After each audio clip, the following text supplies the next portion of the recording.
Jāizsniedzās līdz ripai un neļauj izdarīt precīzi piespēli bīstam. Vēl viena piespēle, metiens un ripa vārtos ļoti skaisti izspēlēt kombināciju un Masaļovs izvirzvadībā Maskavas Dinamo visā sezonā kopumā. Tur pat nebija Šafiguļins, bet Troters, kuram izdevās tik veiksmīgi piespēlēt. Galviņš neizdodas viņam apspēlēt pretspēlētāju, uzbrukums gan turpinās. Un vārti! Kaspari izspēle pazaudēja, uzbrucējs kādu no saviem spēlētājiem un Miķels Rēdliks, jeb Troters gūst vārtus, rezultāts 1-1. Rēdlikam tie jau ir 5.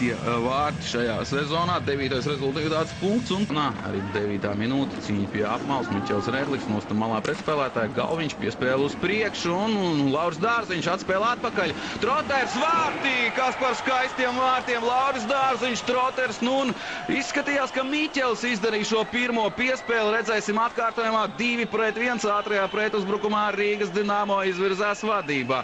Eleganti nospēlēja Skatāmies vēlreiz. Neapšaubām Trotera vārtu, Gums vārtu augšējā stūrī. Nekādu variantu.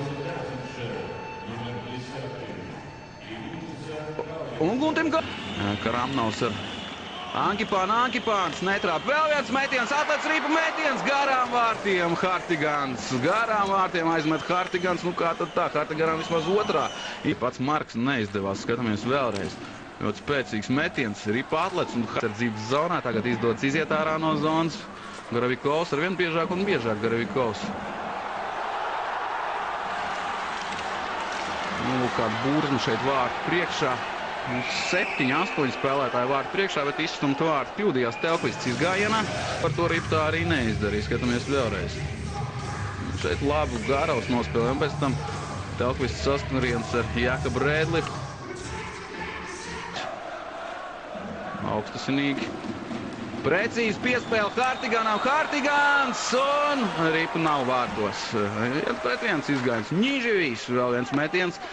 Rikošets rips kā kādu no Leo Komarovs ļoti atgādina pašu Oļegu Znaraku spēles stilu, kaut kur ļoti līdzīgā veidā spēlē, bet Kaspar piespēle volejbola stilā.